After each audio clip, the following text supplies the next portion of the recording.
I'm here with Grandmaster Sekou. I'm Malik Shelton, independent journalist. And I'm here with one of the great martial artists I want to thank you and for thinkers. that nice compliment. In the world, in the entire world. My teacher, my friend, I've been training with him off and on for about at least 10 years, right, Grandmaster? At least 10 years, yes, over 10 years. Matter of fact, over 10 over years. 10 years. Over 10 years. You won't get this training that you get from the Grandmaster Sekou anywhere else, because it's not just a kick and a punch, but it will actually help you to save your life in all situations. Yes. Not just in the ring. Yes. Not just in the sport, environment. Yes, sir. But out here on these streets. Yes, sir.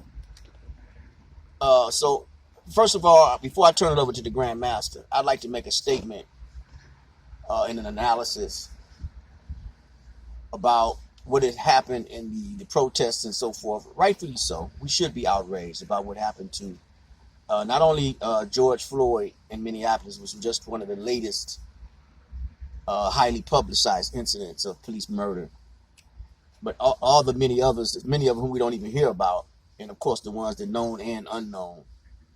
It's an outrage, and so now it's calling into questions. It's calling into question, and rightfully so, not just what types of reforms should be made in the police department, or we need to get rid of the bad apples in the police department that's on the police department. I think that it should be a wider question, a more relevant concern and question that needs to be asked and looked into. And the question is this: do we need a police department? Do we need police departments? Do we need the types of police that we've been suffering under and being, repressed and suffering all kinds of oppression and brutality under for many centuries? Why do we need a police department? Why do we need police? Can't we police ourselves? If we are given the resources, if the money is diverted from the police departments out of the budgets of cities and states and funneled into areas that are being starved of resources, hundreds of millions of dollars, billions of dollars annually, perhaps trillions of dollars annually on a national scale, then a lot of the crime, which is poverty generated, it's generated because of people living in abject poverty. It's caused by poverty. Most crime is caused by poverty.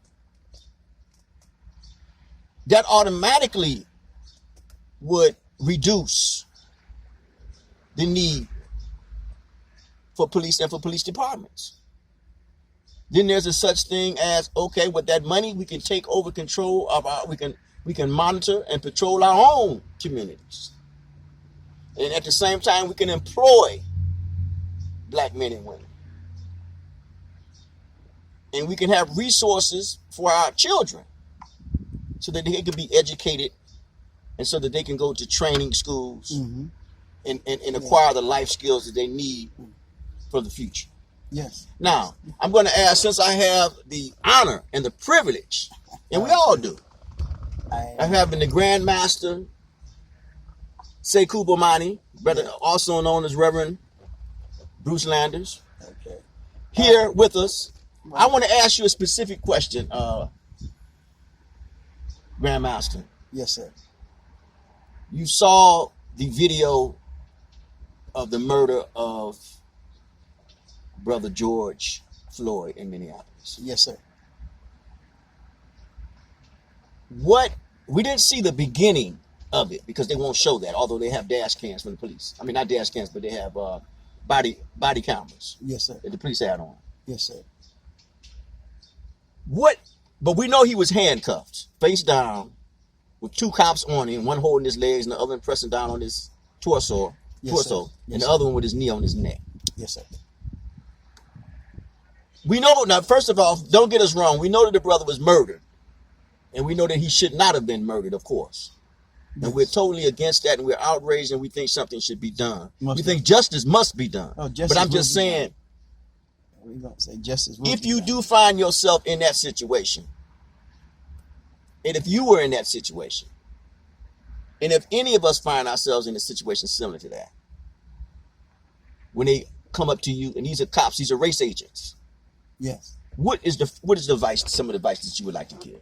I'd like to give to the advice to all young people who want to wage struggle in America. First, is say, be prepared to take the steps necessary to preserve your life and protect your community and protect those things that are relevant to the needs of Black people's survival in a very hostile environment. We have a history in America, 400 years. I think everyone should know how to assess every situation accordingly. Brother Malik raised some very important questions about, do we need police? And I'm going to say, we need ourselves to come to be the ones who govern our environment, our communities, our families, in a very peaceful and de-escalate the killing that takes place every day to minorities in this country and institutions of racism. So the law enforcement has to be checked by someone. I'm a minister by trade, but I'm also an activist, and I've been participating in the various movements since 1950. I like to tell everybody, we have a history of doing things kind of backwards. Now we must have a history to say we're going to go forward by doing things correctly. You must develop a counterpunch to every situation that you encounter here in America. If someone have their foot on your neck, you got to know how to get that foot off of your neck. Common sense will tell you. Everybody's trying to defend themselves. Nature does it. So the human race got to understand this. You don't go around oppressing people because it'll come back to bite you in the butt one day. Grandmaster. So that was a good point you made. Get your foot off the neck. Now, what needs to be done? Because once the brother George Floyd is in particular, once the handcuffs were put on the brother, they handcuffed him behind his back. He was in a so there's very much he could do. He was helpless. He was helpless. He was under so the how mercy. could he perhaps have avoided that? Okay, the only way you're gonna avoid anything, okay, for everybody who's conscious in terms of how you're gonna come up against your enemy, you got to be prepared to take the necessary steps. Remember, you have a history, 400 years of being oppressed in America. So when we gonna learn how to do this? Defend yourself, but be organized in such a way where even your enemy will have a second thought before he go down that path with you. You're still a helpless people because you're too busy thinking that he gonna defend you. I'm gonna say it very clearly. The Panther Party was trying to bring about a conscious revolution. In that part of that process, you got to train people and prepare people for at least a battle that can wage 100 years of conflict and know how to always come out on top of the conflict instead of always being the victim, dying in every given situation. Is that because we got the wrong method of operation, or should we find a better method where we can operate as human beings, especially minorities? You don't put your foot on my neck and think I'm going to sit up here and tolerate that. No, we've been here too long. We built this country. So why don't you defend yourself since you built this country? That's your birthright. You got a right to tell anybody, especially when he wears a badge and has a gun, you're supposed to work for the people, not against the people. If you got enemies working against you, you ought to get your act together and say, you can't work for me. It's like having an employment. Either you're going to do the job accordingly, because I'm going to respect you by giving you a pay. We ought to get down to the real, really nitty gritty. You're not worthy to be a police officer in my community if you're going around here shooting and killing me and my people. Now, let's make it real with the issue. If it's a crisis around the world, let's deal with it on an even playing field. Let's be right about it. You want to create something better? Then you got to train people better. Racism still exists in America. You're not justice in the prison or any other institution that you run. So let's make it just and equality for everybody. You know, there's the mayor of Los Angeles very recently, yes, sir, in the wake of the George Floyd murder, has come out and made a commitment to divert or to defund the Los Angeles the police department, one of the most vicious and racist police departments in the nation, in the world, of $150 million.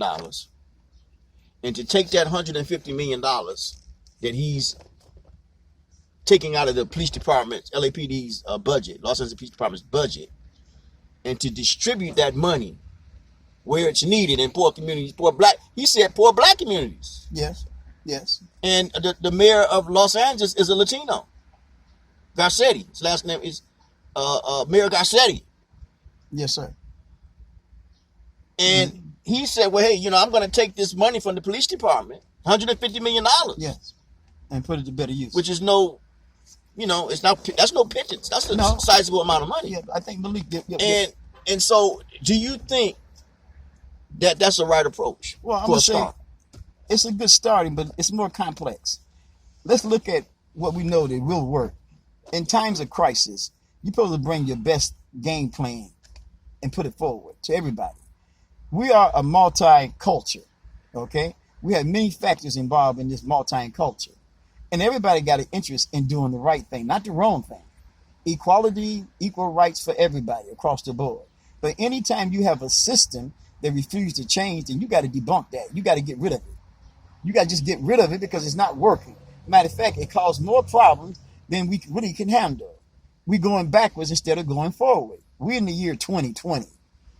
It just don't make any sense across the board. I don't care what party you may be connected to. It just don't make any sense for anyone to be just honestly going out there killing people for no just cause, only because you want to maintain a system that's debunked. It's at fault. A system. And look at the system and begin to correct that system.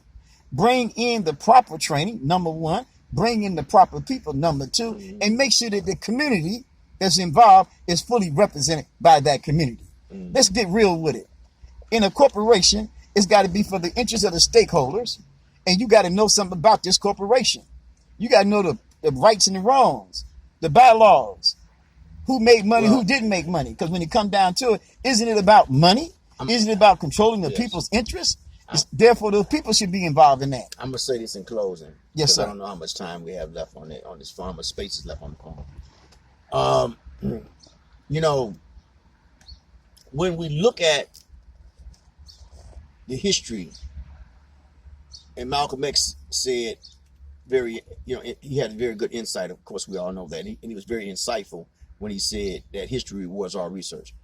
If we look at the history of the police departments, how they were established in the United States of America, and not only the history of them in their beginnings, in terms of their beginnings, but also the tradition of police work and how it is played out from then, when it was first established, throughout the intervening years, right up until today, at this very moment. The police are doing what they were established to do, which is to suppress, repress, cause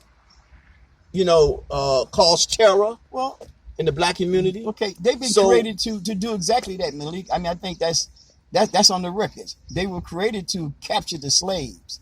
Right. They was also created to maintain control over the power base. So if I say the system is corrupt, you got to change that system. Right. And also to keep the working class in check. Laborers. Yeah. Okay. That's why they were great strike breakers and so forth. So that's why it goes back to the original point I made at the beginning of the video. Is it time? Well, or has it not been time? No, it's been time begin to do away with the police. Okay, I'm gonna say this. Since they have never served the interest of poor and working class people, and definitely not the black people of any class, they've never served. Okay, but I'm gonna say this. From a historical, you must put things in context historical and the time we live in. Either way it goes, someone must be held accountable for the actions of the police. Same thing when I say everyone who begin to learn something, because you mentioned Malcolm X, the teaching that he came from was the Honorable Elijah Muhammad, and also from the UNA, Honorable Marcus Garvey. If I go back in history and say these people were held accountable to teach one another and to pass it on to another generation. Mm-hmm. So this generation now has to begin to look at the foundation that it should stand on. Justice for all. if you don't get one thing right in this crisis right now in America, it should be about what kind of leadership do you have in place? What kind of leadership you going to put in place? Now, if minorities are serious about anything, you should ask this fundamental question: what is my purpose in this 2020 century? What is my destination? And how do I go about controlling those things from a family to a community, to organization, to education? Grandmaster, thank you. We're going to save that one for part 2. Okay, all right. And I think that we can do many things at once. We can walk and chew bubblegum at the same time. Yes, sir. So yes, sir.